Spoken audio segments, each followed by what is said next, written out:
माही को जैसे ही यह खबर मिली कि राही प्रेग्नेंट है, उसकी आंखों के सामने अंधेरा छा गया।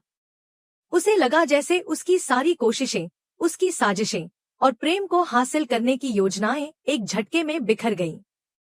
माही जो प्रेम से पागलपन की हद तक मोहब्बत करती थी, वह कभी भी नहीं चाहती थी कि प्रेम राही के साथ कोई भी रिश्ता निभाए। उसके लिए राही महज एक रुकावट थी, जिसे हटाना जरूरी था। और इसीलिए उसने आर्यन से झूठा प्रेम दिखाकर खुद कोठारी हाउस में जगह बनाई थी, जबकि असल में उसे आर्यन से कोई लगाव नहीं था। उसका मकसद सिर्फ प्रेम के करीब रहना था, उसे राही से अलग करना था। माही जानती थी कि जब तक राही और प्रेम एक साथ हैं, तब तक उसकी योजना अधूरी है। इसलिए उसने हर पल, हर मौके पर कोशिश की कि वो दोनों एक साथ ज्यादा वक्त न बिता सकें। कभी ऑफिस के काम का बहाना बनाकर प्रेम को बुला लेती, तो कभी रसोई के काम में राही को उलझा देती। राही भी शुरू में माही की नीयत को नहीं समझ पाई और उसके कहने पर हर काम में हाथ बंटाती रही। लेकिन माही ने राही की मासूमियत और हमदर्दी का फायदा उठाया। और जब उसे यह पता चला कि राही गर्भवती है, तो उसके पैरों तले जमीन खिसक गई। क्योंकि अब प्रेम और राही का रिश्ता सिर्फ भावनात्मक नहीं रहा था, अब उनके बीच एक ऐसा रिश्ता बन चुका था जिसे तोड़ना असंभव था। इस बात से केवल माही ही नहीं, ख्याति भी अंदर से जल उठी। ख्याति को राही से नफरत थी और अनुपमा से भी। उसके मन में यही धारणा थी कि इन दोनों ने मिलकर उसके बेटे को छीन लिया। ख्याति को किसी भी कीमत पर राही का इस घर में रहना मंजूर नहीं था, और अब जब वह प्रेग्नेंट थी, तो ख्याति को यह बात और भी खलने लगी। उसे लगा कि राही का बच्चा इस घर में एक ऐसा दाग बनकर उभरेगा जो उसकी नफरत को और गहरा कर देगा। इसीलिए जब उसे राही की प्रेगनेंसी की खबर मिली, तो वह अंदर ही अंदर सुलगने लगी। माही को अब ख्याति का पूरा समर्थन मिल चुका था, क्योंकि दोनों का मकसद अब एक हो गया था, राही को इस घर से बाहर निकालना और प्रेम को उससे अलग करना। उधर जैसे ही यह खबर पराग और मोटी बा तक पहुंची, घर का माहौल और भी बदल गया। पराग को जब राही के प्रेग्नेंट होने की खबर मिली, तो वह खुशी से झूम उठा। उसे लगा कि परिवार में एक नई खुशी दस्तक दे रही है। वहीं मोटी बा का चेहरा कुछ फीका जरूर पड़ा, लेकिन उसने कुछ नहीं कहा। शायद इसलिए क्योंकि उसकी असली दुश्मनी राही से नहीं, अनुपमा से थी। इसलिए वह अपने मन की बात दबाकर राही और प्रेम दोनों को आशीर्वाद देती है और कहती है कि वे अपने बच्चे की अच्छी देखभाल करें। लेकिन हर किसी का दिल इतना साफ नहीं था। गौतम को भी यह खबर बिल्कुल रास नहीं आई। गौतम नहीं चाहता था कि प्रेम का बच्चा इस घर में आए, क्योंकि इसका असर वसीयत पर पड़ सकता था। वह चाहता था कि घर में पहला बच्चा प्रार्थना के पेट से हो, वह भी उसका, गौतम का। लेकिन हालात कुछ और ही थे। गौतम को नहीं पता था कि प्रार्थना पहले ही प्रेग्नेंट है और वह बच्चा उसी का है। गौतम को यही लगा कि वह अंश का बच्चा है, और इसी गलतफहमी के चलते उसने प्रार्थना को बदनाम करने की कोशिश की। लेकिन पराग ने इस बार उसकी एक न सुनी। पराग ने सख्त लहजे में कहा कि अगर यह खबर झूठ निकली कि प्रार्थना के पेट में अंश का बच्चा है, तो वह उसे माफ नहीं करेगा और जमाई का रिश्ता भूल जाएगा। पराग अब सारी सच्चाई खुद जानना चाहता था, और उसने तय किया कि वह खुद जाकर प्रार्थना से बात करेगा। उधर प्रार्थना अपने ही संघर्ष में उलझी हुई थी। वह घर से निकाल दी गई थी, और पेट में एक ऐसा बच्चा था जो कि एक राक्षस जैसे इंसान का था, गौतम का। लेकिन उसने ठान लिया था कि वह अपने बच्चे को जन्म देगी। उसके मन में बार बार यह सवाल उठ रहा था कि क्या वह अपने बच्चे को उसके पापी पिता से बचा पाएगी, क्या उसकी काली छाया उसके बेटे पर नहीं पड़ेगी। इसी सोच में डूबी हुई प्रार्थना अकेली बैठी थी कि तभी अंश वहां आ पहुंचा। अंश को जब यह खबर मिली कि प्रार्थना को घर से निकाल दिया गया है, तो वह खुद को रोक नहीं पाया।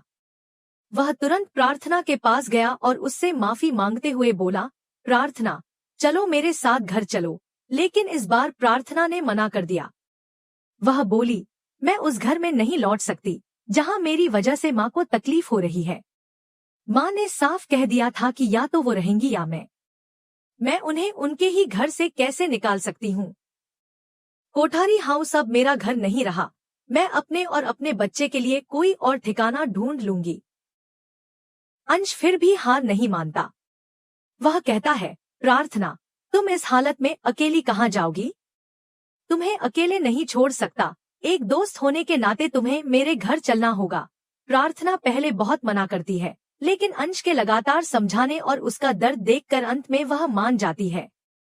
इस बीच अंश ने मोटी बा को भी समझा दिया था कि जब तक प्रार्थना प्रेग्नेंट है, तब तक उसे घर से बाहर निकालना गलत होगा। अगर ऐसा हुआ तो वह भी घर छोड़ देगा। अंश की यह धमकी सुनकर मोटी बा भी झुक गई और आखिरकार प्रार्थना को फिर से घर बुला लिया गया। लेकिन अब हालात पूरी तरह से बदल चुके थे।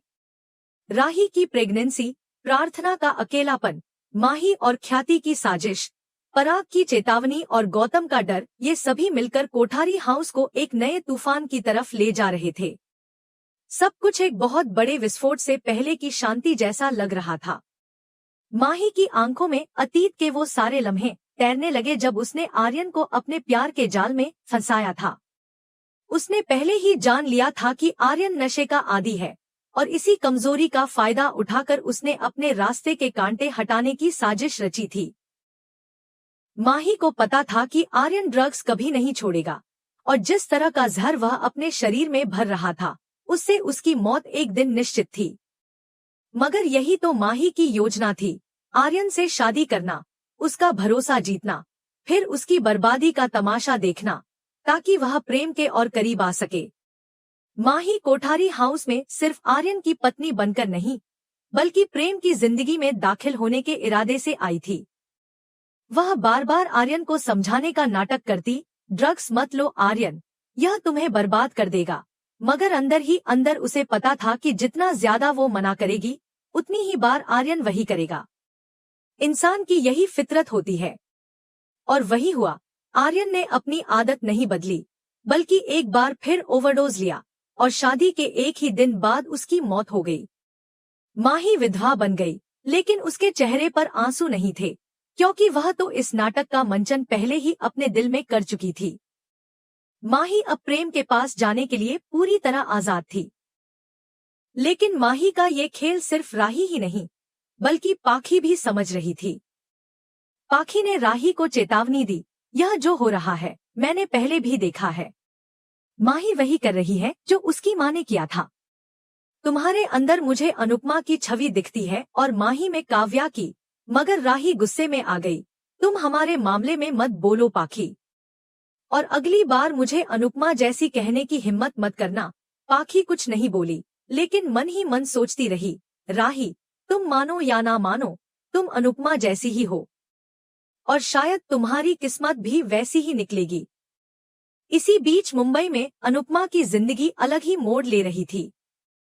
वह अब जसप्रीत और भारती के साथ रहती थी, दो लड़कियां जो गरीबी और संघर्ष के बीच अपने सपने पूरे करने निकली थीं। अनुपमा उन पर बोझ नहीं बनना चाहती थी, खासकर जसप्रीत पर जो खुद बहुत सख्त मिजाज की थी और किसी को फ्री में रहने नहीं देती थी। अनुपमा को जल्दी ही एक काम मिल गया, एक बड़े कॉरपोरेट लीडर के घर खाना बनाने का। उसी दिन जब अनुपमा पहली बार उस घर में काम करने जाती है, वहीं प्रेम भी आता है कॉरपोरेट लीडर से मीटिंग के लिए। प्रेम को नहीं मालूम कि अनुपमा इस घर में काम करती है और उसे तो यह भी नहीं पता कि अनुपमा मुंबई में है। उधर अनुपमा को भी इस बात की खबर नहीं होती कि प्रेम उसी घर में है। मगर जब वह प्रेम की आवाज सुनती है, उसका दिल जोर से धड़कने लगता है। वह तुरंत पहचान लेती है कि यह उसकी बेटी का पति है। डर के मारे उसके हाथ कांपने लगते हैं। उसे डर होता है कि कहीं प्रेम उसके बनाए खाने से पहचान ना ले कि यह उन्हीं हाथों का स्वाद है जिन्हें वह कभी मां कहता था। अनुपमा इस वक्त किसी भी हाल में सामने नहीं आना चाहती थी। वह अपनी नई जिंदगी में किसी पुराने रिश्ते की परछाई नहीं चाहती थी। मगर शायद नियति को कुछ और ही मंजूर था। प्रेम खाना खाता है और उसे अनायास ही अनुपमा की याद आती है, मगर उसे यह एहसास नहीं होता कि अनुपमा पास ही मौजूद है। पर सवाल यही है, कब तक? कब तक अनुपमा छुपती रहेगी? कब तक वह अपने अतीत से भागती रहेगी? क्या वह कभी सामने आएगी? और जब वह आएगी, तो क्या परिवार फिर से उसे पनौती कहकर भगा देगा? या इस बार लोग उसकी कदर करेंगे? रिश्तों की इन उलझनों के बीच कहानी एक नई दिशा में बढ़ रही है, जहां माही की साजिशें, राही की मासूमियत, प्रेम की उलझन और अनुपमा की मजबूरी सब आपस में टकराने वाली है। हर किरदार अपने अपने मोर्चे पर जूझ रहा है, लेकिन सबसे बड़ी लड़ाई अब भी अनुपमा की ही है, अपने अस्तित्व को साबित करने की, अपने रिश्तों को दोबारा जोड़ने की और अपने जीवन में फिर से एक नई सुबह लाने की। तो दर्शकों, क्या आप तैयार हैं अनुपमा की इस नई जंग को देखने के लिए? क्या माही का सच सबके सामने आएगा? क्या प्रेम को समझ आएगा कि माही की चाल में कितनी साजिशें छिपी हैं? और क्या राही समय रहते सब कुछ संभाल पाएगी? ये सारे सवाल और भी ज्यादा गहराते जाएंगे आने वाले एपिसोड्स में। आप बताइए कि आप कितने एक्साइटेड हैं अनुपमा के इन धमाकेदार एपिसोड्स को लेकर, और साथ ही बताइए कि आपको ये कहानी कैसी लगी। और अगर आप किसी और सीरियल का रिकैप भी पहले देखना चाहते हैं तो वो भी कमेंट में जरूर बताइए। मैं जल्दी ही मिलूंगा आपसे एक और नए ट्विस्ट के साथ। तब तक के लिए अलविदा।